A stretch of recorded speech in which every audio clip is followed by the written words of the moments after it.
오늘은 ADHD 아동 양육법에 대해서 이야기해 보겠습니다. ADHD는 주의력 결핍과 과잉 행동 장애죠. 남자 어린이들의 5%에서 ADHD 성향이 있다고 봅니다. 예전처럼 마당에서 자라고 산과 들에서 자라면 병이라고 불리지도 않을 행동들이 통제된 환경, 획일화된 교육 환경에서 자라니 ADHD 아이들이 더욱 늘어나는 안타까운 현실입니다.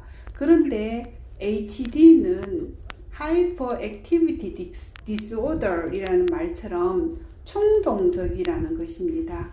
충동적인 것을 못 참는 것이죠. 가지고 싶은 것, 하고 싶은 것을 당장 해야 하고 심지어는 훔치기도 합니다.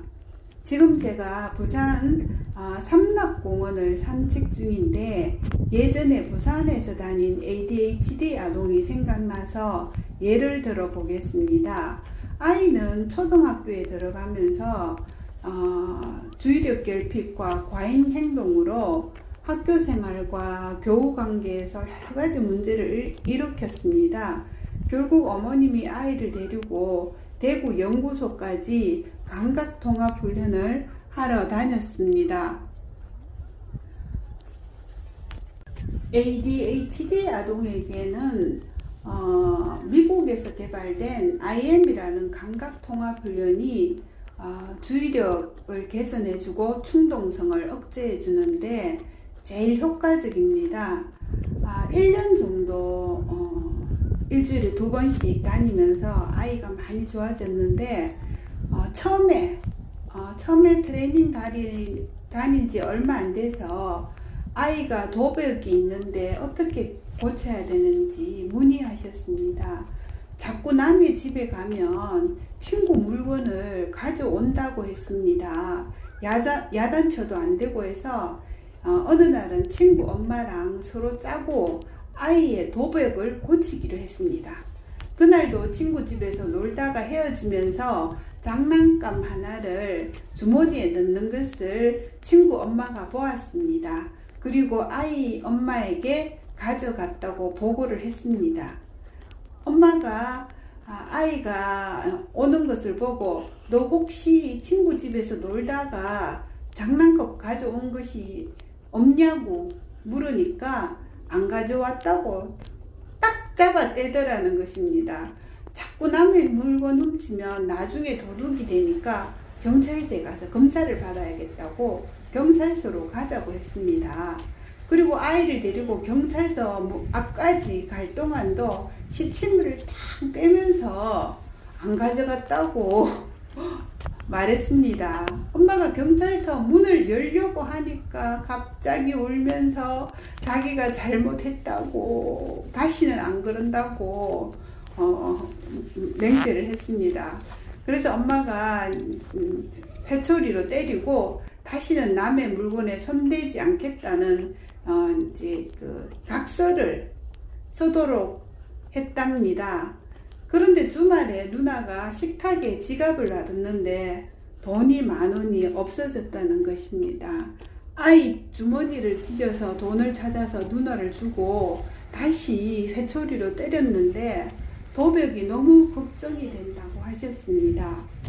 그런데 저도 어릴 때 돈이 없어서 엄마 주머니에서 돈 뒤진 적이 몇 번 있었는데 지금 도둑 아니잖아요. 아이를 교육하는 것은 마땅히 부모로서 해야 할 일입니다. 그러나 충동성이 억제가 안 되는 아이는 일단 충동성이 억제가 안 되는 아이는 일단 환경을 바꾸어 주는 것이 좋습니다. 친구 집에 놀러 가지 마시고 집에 친구를 불러서 집에서 놀게 하시고, 엄마가 조금 더 피곤하긴 합니다. 누나나 식구들 지갑 안 보이는 것에 잘 간수하시고 충동적인 행동을 안 하도록 환경을 바꾸어 주는 것이 도움이 됩니다. 함정 수사하듯이 네가 잘못하나 안 하나 지켜보지 마시고 울고 불고 때리면서 고치는 것이 아닙니다. 그냥 충동적으로 가져오고 야단맞기 싫어서 거짓말을 하는 것입니다. 뻔히 아는데도 들통이 날 때까지 우기게 되는 것입니다.